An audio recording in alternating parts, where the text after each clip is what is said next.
Any excuse to read horror books? I think yes. Let's go.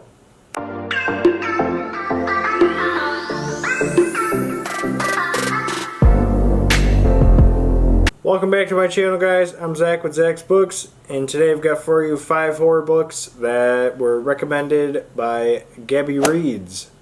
So my wife is a big booktube fan, and Gabby Reads is one of her favorite ones that she likes to listen to and read. And so she brought to my attention 5 horror books that Gabby has recommended that my wife would like me to read and see how well I agree with how Gabby's tastes are in the world of horror, thriller, and see if I got similar tastes. I'll show you the 5 that were recommended to me. So a while ago, Gabby did like a tier ranking, and she put these 5 horror thriller books in all-time favorites. And so I'm going to share those with you, and we're going to go from there. The first one that I have for you is Sour Candy by Keelan Patrick Burke. I don't know a whole lot about this. It's a short read. I think it's only like 70 something pages. The premise sounds creepy, with it being a dad and a son, but then it appears as if like the son isn't actually his. So I'm anxious to get to that. It sounds creepy AF.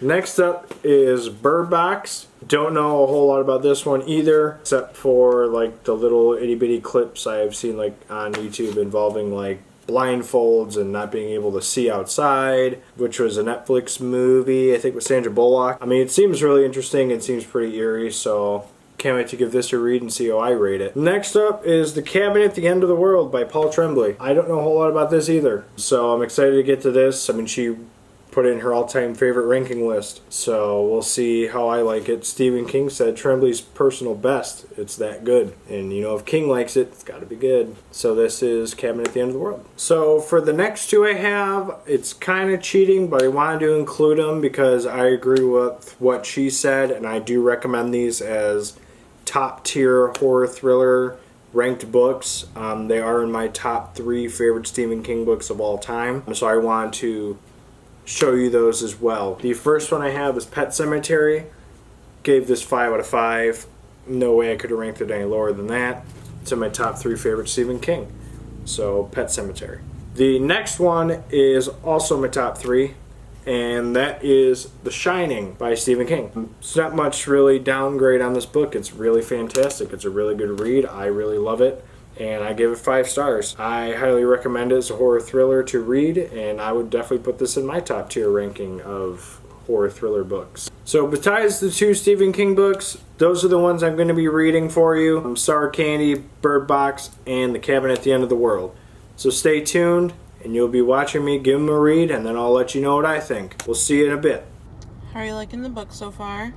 Well, I'm on page 58. Out of like 72, and I like can't put this thing down.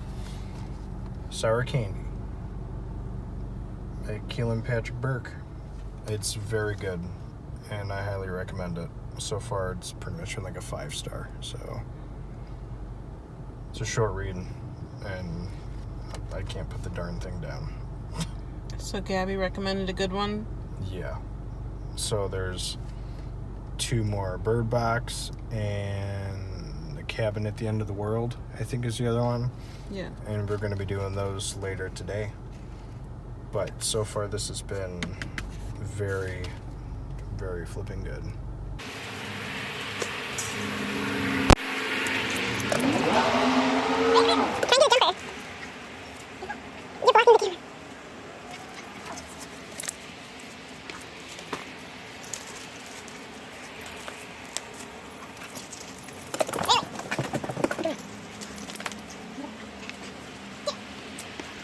So the first one I read was Sour Candy by Keelan Patrick Burke, and I could see why she would recommend this book. It's a very short read. I was able to read it pretty quick, but man, it was real good. I would probably give it 5 stars.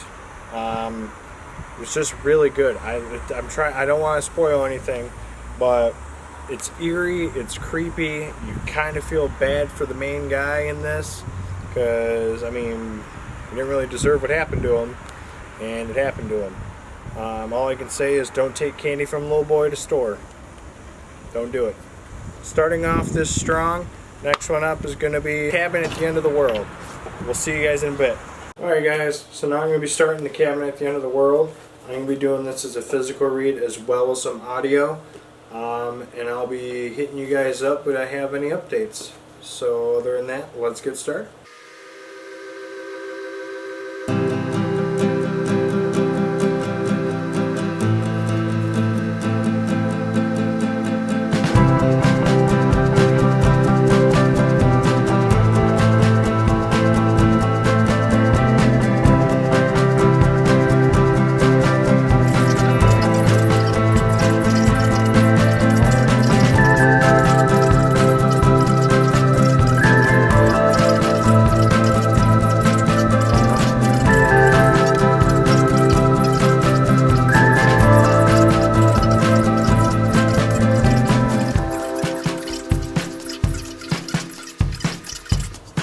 Alright, update on the Cabin at the End of the World.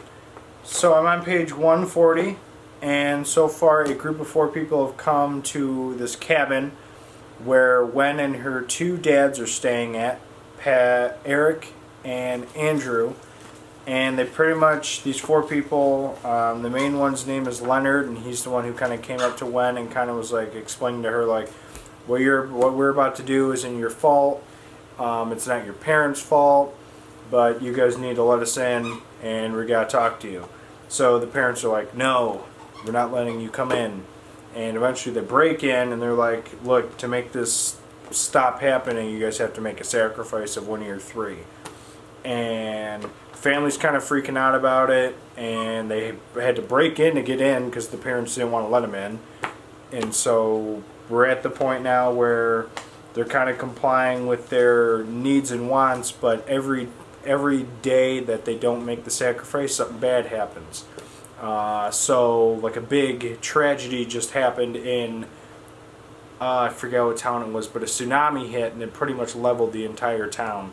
And they keep giving them a warning, each time you guys don't make a sacrifice, something bad like this is going to happen. And so Leonard's kind of talking to Wen, saying like, look, they're not going to pick you. So you need to kind of talk to your parents and like, whichever one does it, they're going to be a hero. So they're trying to like sway the girl to sway the parents like, look, whichever one of you guys does it is going to be helping the whole world. But it's a tough decision. So far it's been really gripping, and I can't wait to give you another update later on and see what happens. Alright guys, book 4 done, Cabin at the End of the World. I gave it 4 out of 5.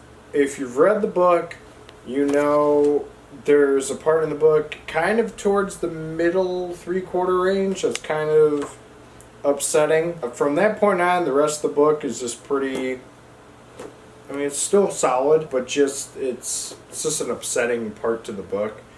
That's kind of why it gets the 4-star for me. Almost gave it 3.5, but the ending kind of is on a happy note, so that raised it back up to a 4. So Gabby, 4 for 5 so far. I still got one more. Bird Box is going to be coming up next. But yeah, Cabin at the End of the World, I recommend it. Give it a read.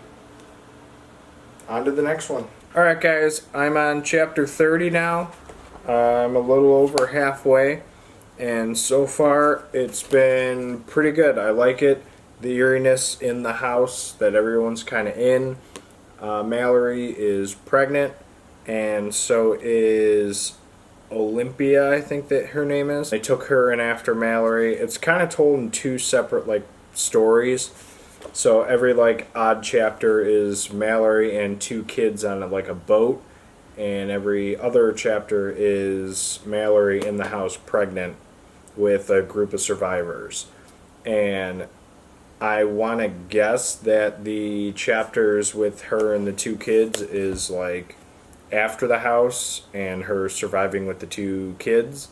And I mean, that's kind of unfortunate that it kind of shows like, hey, yeah, I don't think their people are going to survive, but the children are going to be born. And she keeps mentioning, I wish Tom was here, and Tom's somebody who's in the house that she really gets along with. So I think something's going to happen to the people in the house, but the children are still going to get born. Their names are just boy and girl. I guess with the kids not having names, I guess it's okay in a post-apocalyptic world. Otherwise, it's been good thus far. I would say probably a 4, but that's just because the way the story's kind of told, you can kind of predict what's going to happen with it being in 2 separate forms of like writing. Yeah, but maybe you'll be surprised. I am excited for Mallory though, which that's the sequel to this. So Coming in a video soon. yeah, I'm going to continue this. We're going to keep on trucking. Alright guys, so I finished Bird Box. I gave it 4.5 stars. I took off the half star. It's a spoiler as of to why I took off the half star. So take a look at my Goodreads. It explains it more, but just know that it is a spoiler. And I explained why I usually dock that kind of point. Otherwise, it was a good book. I really enjoyed it. It stayed true to the Netflix movie by what I can remember. I didn't see the whole thing, and so I watched kind of clips of it. And by what I could tell, it stayed pretty true to the book. And it was a really good one. 4.5 stars. I highly recommend it, and I can see why Gabby would like it as well. So that's Bird Box. Minus the 2 Stephen King books that I said I already read, I'm going to give you my kind of final ranking and thoughts on the books that Gabby Reads recommended and that I thought were going to be similar to a taste of mine that I like with the horror thriller genre type thing. So the first one was Sour Candy, and I gave this 5 stars. This book was eerie, it was creepy, you felt bad for the dad in this, and it was just unbelievably good. It was just weird. I just couldn't even set it down. I physically read it during a car trip, and oh my goodness, it was such a good book. 5 out of 5 stars. The third one I read, but ranks higher than the second one I read, is Bird Box. This got 4.5 stars. Really good book. Like I said, in my Goodreads, it explains why that half point got docked, but I highly recommend this as well. This is number 2, besides the Stephen King books. This is number 2 out of the 3 I read. And in third place is The Cabin at the End of the World. This got 4 stars.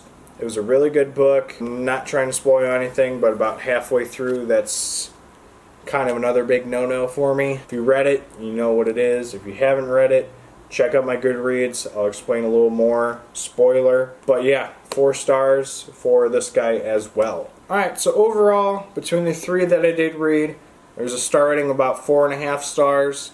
They're all really good books, and I can see why Danielle would recommend this to me from the recommendation from Gabby Reads. We do share some similar tastes in genre and horror thriller, and I mean, she's read a bunch of them. Maybe I'll do a part 2 of this eventually. It's all very possible, but for right now, these are the 3 I did, and they were really good, and I really enjoyed them. Alright guys, thank you for watching my vlog of reading Gabby Reads recommendations. They were really good. If you guys have any recommendations of horror thriller books you think I might be interested in, let me know down in the comments down below. Otherwise, don't forget to like, comment, subscribe. Thank you for watching, and I've been Zach with Zach's Books, and we'll see you guys in the next one. Bye!